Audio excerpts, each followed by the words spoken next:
আয়ুষ্মান ভারত। এই আয়ুষ্মান ভারত কার্ড যদি আপনি করেন, তাহলে সেক্ষেত্রে আপনি 5 লক্ষ টাকা পর্যন্ত কভারেজ পাবেন। কিসের? না, আপনার যদি কোনো রকম চিকিৎসার প্রয়োজন হয়, বড় ধরনের কোনো কিছু হয়ে থাকে, সেক্ষেত্রে যদি আপনার আর্থিক সহায়তার দরকার হয়, তখন এই আয়ুষ্মান ভারত আপনাকে সাহায্য করবে 5 লক্ষ টাকা পর্যন্ত একটা বছরে দিয়ে আপনাকে কিন্তু হেল্প করবে। আমাদের পশ্চিমবঙ্গে এই ব্যবস্থাটা কিন্তু ছিল না। যতদিন মানে টিএমসি সরকার ছিল, তখন কিন্তু আমাদের এই আয়ুষ্মান ভারত যে প্রকল্প, এই প্রকল্পটা ছিল না। তার স্বাস্থ্যসাথী কার্ড তিনি ব্যবহার মানে প্রকল্পটা চালু করেছেন, যে স্বাস্থ্যসাথী কার্ডে 2 লক্ষ টাকা থাকতো এবং সেটা সব জায়গাতে চলতো না। কিন্তু এখন বিজেপি সরকার আসার পরে আয়ুষ্মান কার্ড এই প্রকল্পটা তাড়াতাড়ি পশ্চিমবঙ্গে শুরু করতে চলেছে। এই নিয়ে কিন্তু এখন চারিদিকে চলছে খবর। এবার এই আয়ুষ্মান কার্ডটা আপনি কিভাবে অ্যাপ্লাই করবেন সেটা তো আমরা জানাবোই। তার আগে আপনার জানা উচিত যে কারা কারা এই কার্ডের জন্য যোগ্য। স্বাভাবিক ব্যাপার, এটা সরকারি স্কিম, তার মানে এই নয় যে সবাই যোগ্য। ঠিক আছে, যারা যাদের আর্থিক সহায়তার দরকার একমাত্র তারাই এখানে আবেদন করতে পারবেন, তাই তো।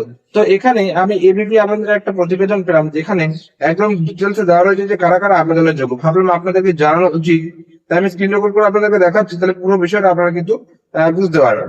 তো এখানে কি বলছে দেখুন, বলছে যে বিজেপি সরকার রাজ্যে ক্ষমতায় আসার পরে আয়ুষ্মান ভারত মানে স্বাস্থ্য বীমা PMJY অর্থাৎ প্রধানমন্ত্রী জীবন আরোগ্য যোজনা চালু করেন।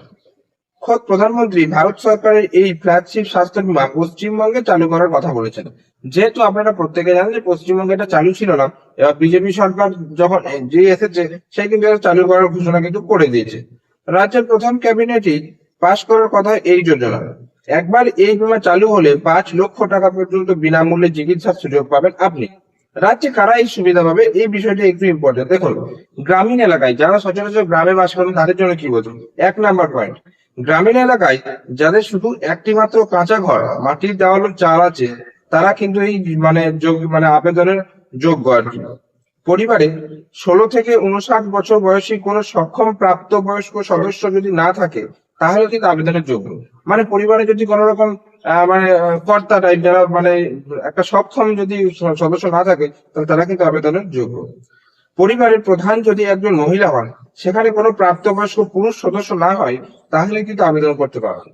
তফসিলি জাতি অর্থাৎ SC এবং ST এরা কিন্তু এই সুবিধা পাবেন ইজিলি। এরা SC ST হলে সহজেই আবেদন করতে পারবেন। ভূমিহীন পরিবার যাদের আয়ের প্রধান উৎস কায়িক শ্রম করেন, তারা করতে পারবেন আবেদন। যাদের জায়গা জমি নেই এবং যারা রোজ আনি রোজ খায় মানুষ আর কি, এরকম ব্যাপার, তারা আবেদন করতে পারবেন। পরিবারের কোন সদস্য অর্থাৎ পরিবারের যদি কোনো বিশেষভাবে সক্ষম অর্থাৎ দিব্যাঙ্গন সদস্য থাকে ও দেখাশোনা করার মতো কোনো সুস্থ সদস্য না থাকে, তারা কিন্তু আবেদন করতে পারবে। এটা হলো গ্রামীণ এলাকার জন্য এই ছটা দিয়েছে। এবার শহর এলাকার জন্য কি কি বলছে দেখুন।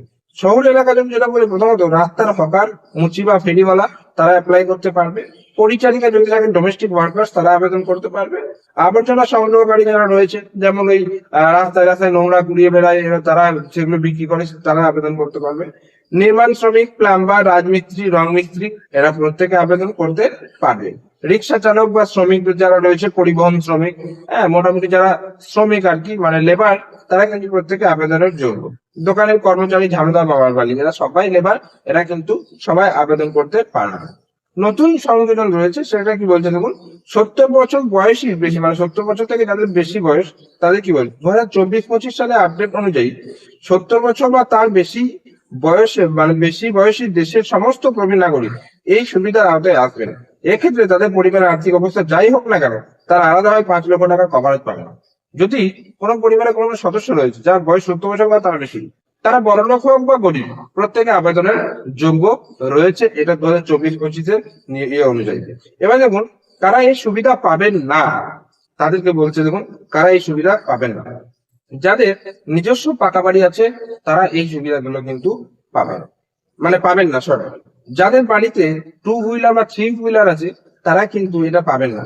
সরকারি চাকরিজীবী বা মাসে 10,000 টাকার বেশি আয় করে এমন পরিবার যদি থাকে, তাহলে কিন্তু তারা পাবেন না।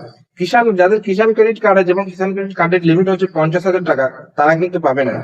যারা ইনকাম ট্যাক্স জমা দেন তারা কিন্তু পাবেন না। তো এখানে কিন্তু আপনারা স্পষ্ট দেখতে পেলেন যে গ্রামীণ এলাকায় কারা আবেদনের যোগ্য, শহর এলাকায় কারা আবেদনের যোগ্য এবং কারা আবেদনের যোগ্য নয়, সমস্তটা কিন্তু আপনারা এখানে জানতে পারেন। খুব সুন্দর একটা প্রতিবেদন দিয়েছে, যেটা আপনারা তো স্ক্রিনে দেখতে পেলেন আমি দিয়েছি। এছাড়া আপনারা ভিডিও ডেসক্রিপশন লিংক দিয়ে রেখে দেবো, সেখান থেকে আপনারা দেখে নিতে পারবেন। এইবার ব্যাপারটা হচ্ছে আপনি কিভাবে বুঝবেন যে আপনার লিস্টে নাম আছে কিনা। সেটা করার জন্য খুব সহজে আপনি অনলাইন থেকে করতে পারবেন। এবার সেটা যদি জানতে চান অবশ্যই কমেন্ট করবেন, আমি আলাদা ভিডিওর মাধ্যমে আপনাদেরকে বলে দেবো যে কিভাবে করবেন। একদম ডিটেলসে ফোনের মাধ্যমে দেখিয়ে আপনাদেরকে ফোন থেকেই করতে পারবেন, কিভাবে করবেন আমি দেখিয়ে দেবো। আজকে ভিডিওটা অবশ্যই শেয়ার করে দিন প্রত্যেকের কাছে, মানে পশ্চিমবঙ্গের প্রত্যেকের কাছে, কারণ প্রত্যেকেই আয়ুষ্মান ভারত কার্ডটা করতে চায়। এবার কারা কারা করতে পারবে অবশ্যই কিন্তু তাদেরকে পাঠিয়ে দিন। আজকে ভিডিও যদি ভালো লাগে থাকে একটা লাইক করবেন, চ্যানেলে যদি নতুন থাকে চ্যানেলটিকে সাবস্ক্রাইব করে পাশে যে বেল নোটিফিকেশন সেটা অন সেট করে রাখবেন, কারণ আমরা এই চ্যানেলে বিভিন্ন রকম ব্যাংকিং এবং finance related, government update related এবং আরো ইনফরমেটিভ যদি কোনো কিছু পেয়ে থাকি সেটা আপনাদের সামনে তুলে ধরার চেষ্টা করে থাকি।